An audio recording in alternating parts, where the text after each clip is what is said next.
Like, how arrogant is that to think that it's all about me? It's not all about me. Businesses are not all about just the business owner, unless that is just exactly what you have to do. But when you're in collaboration with people, it can't be all you. And you make people feel bad by not allowing them the opportunity to shine and express themselves and feel part of a team and feel of value and feel worthy and feel good about their contributions, because so many people want to have passion for the businesses that they work for.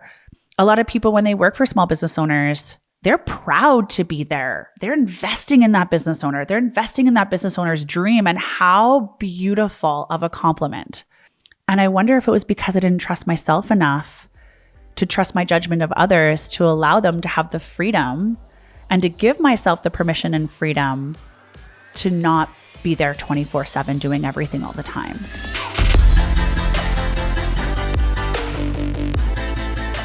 Welcome to Beyond the Black Belts podcast. Today's episode is about something I'm working through, letting go. So I'm going to talk about letting go pertains to business and my business and kind of being an entrepreneur. Not kind of, I am an entrepreneur, but not holding on so tight and not thinking I need to be so involved in every aspect of my business, and sort of how being a business owner can be all consuming and how it can be all consuming sometimes in a beautiful way, but sometimes in not the most beautiful ways. So I'm Megan Cotterill, and I'm the owner of 5 Elements Martial Arts in Calgary, Alberta, and I am the World Kickboxing and Karate Union Team Canada president. So when you are your business, I know a lot of entrepreneurs and small business owners out there are so passionately involved in their business, and their business is their identity and vice versa. And everything they've tried to create in their business is an extension of them, and everything that they're trying to put out to the world and all their special goals and how they feel about themselves and their value. And it's especially hard when you're a business owner when you've created a business around your passion and your favorite thing in the world. So I was lucky enough to be able to have my passion, which is martial arts and has been for almost my whole life. I was able to turn that into a business, and a business that's run for an extremely long time. I mean, I've had my own studio now for over 27 years. I've had my current studio now going into its 20th year, and I've been able to evolve and grow different businesses and different arms from this business through my passion, through what I wanted to do, through the changes I wanted to see in the industry.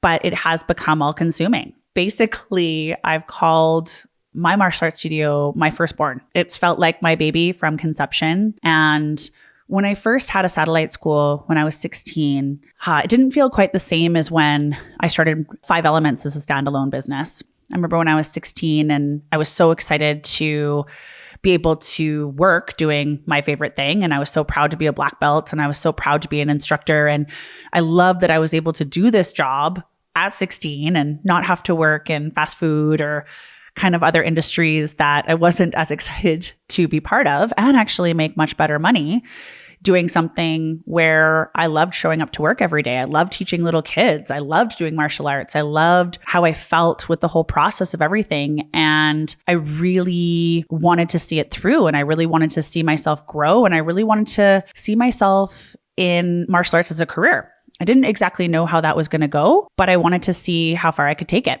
And so we'll speed up with teaching in other studios while having my own, or collaborating with other studios while I have my own, between the time I was 16 to the time I was 23.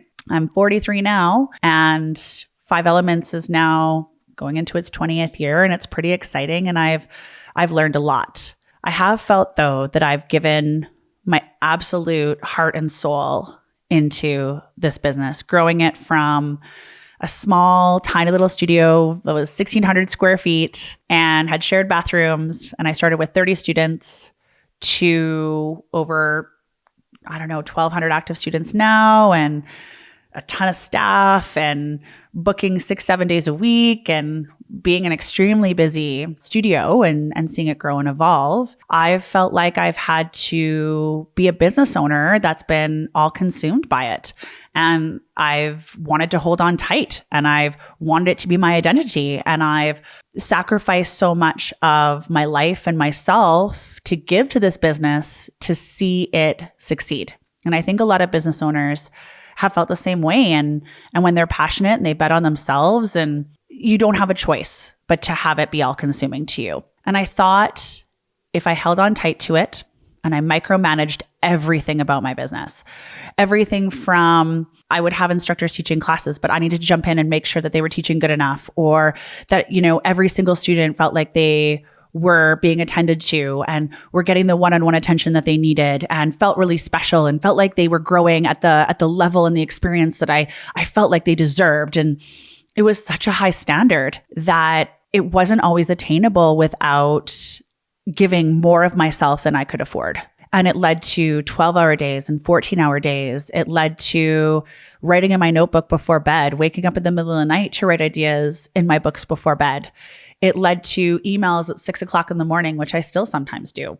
And I thought if I just controlled everything about my business, that it would be even more successful and nothing bad would happen. And I would have a handle on everything. And I'd be a responsible business owner if I was holding on to it extremely tight. But now, 20 years later, I have experienced the most incredible burnouts and the most incredible immune system failures.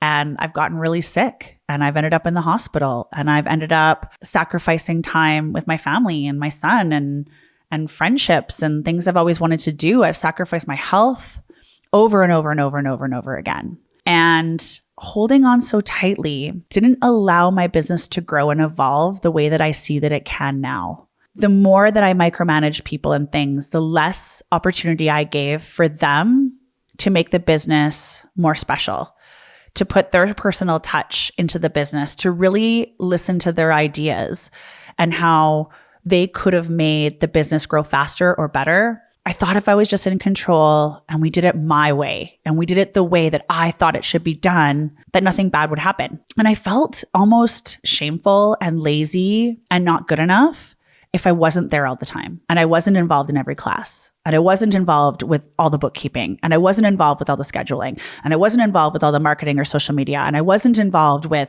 all the check-ins and speaking to every parent and every client, returning every email.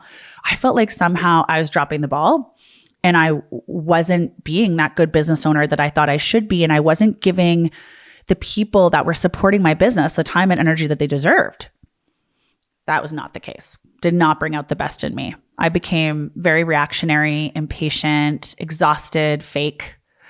I mean, I had to pretend to be happy all the time. I had to pretend that I wasn't tired all the time. I had to pretend that I was always joyful going into work, and that sometimes I was resentful of missing time with my son because I thought I had to be there. And I thought if I wasn't there, something bad would happen, or things wouldn't run the way that they were supposed to run. And it would cost me business. It would cost me income, revenue. It would cost me retention. Honestly, I have learned that I have missed so much by thinking in this way and thinking that I needed to overdo it all the time. And that, oh my goodness, I was so arrogant that I thought that I was my business, that we weren't a team, and that if I wasn't there, it wouldn't be okay.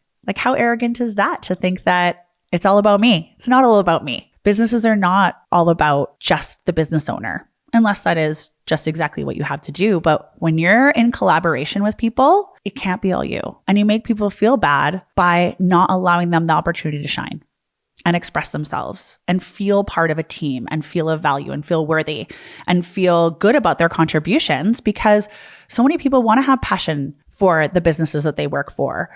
A lot of people, when they work for small business owners, they're proud to be there. They're investing in that business owner. They're investing in that business owner's dream. And how beautiful of a compliment.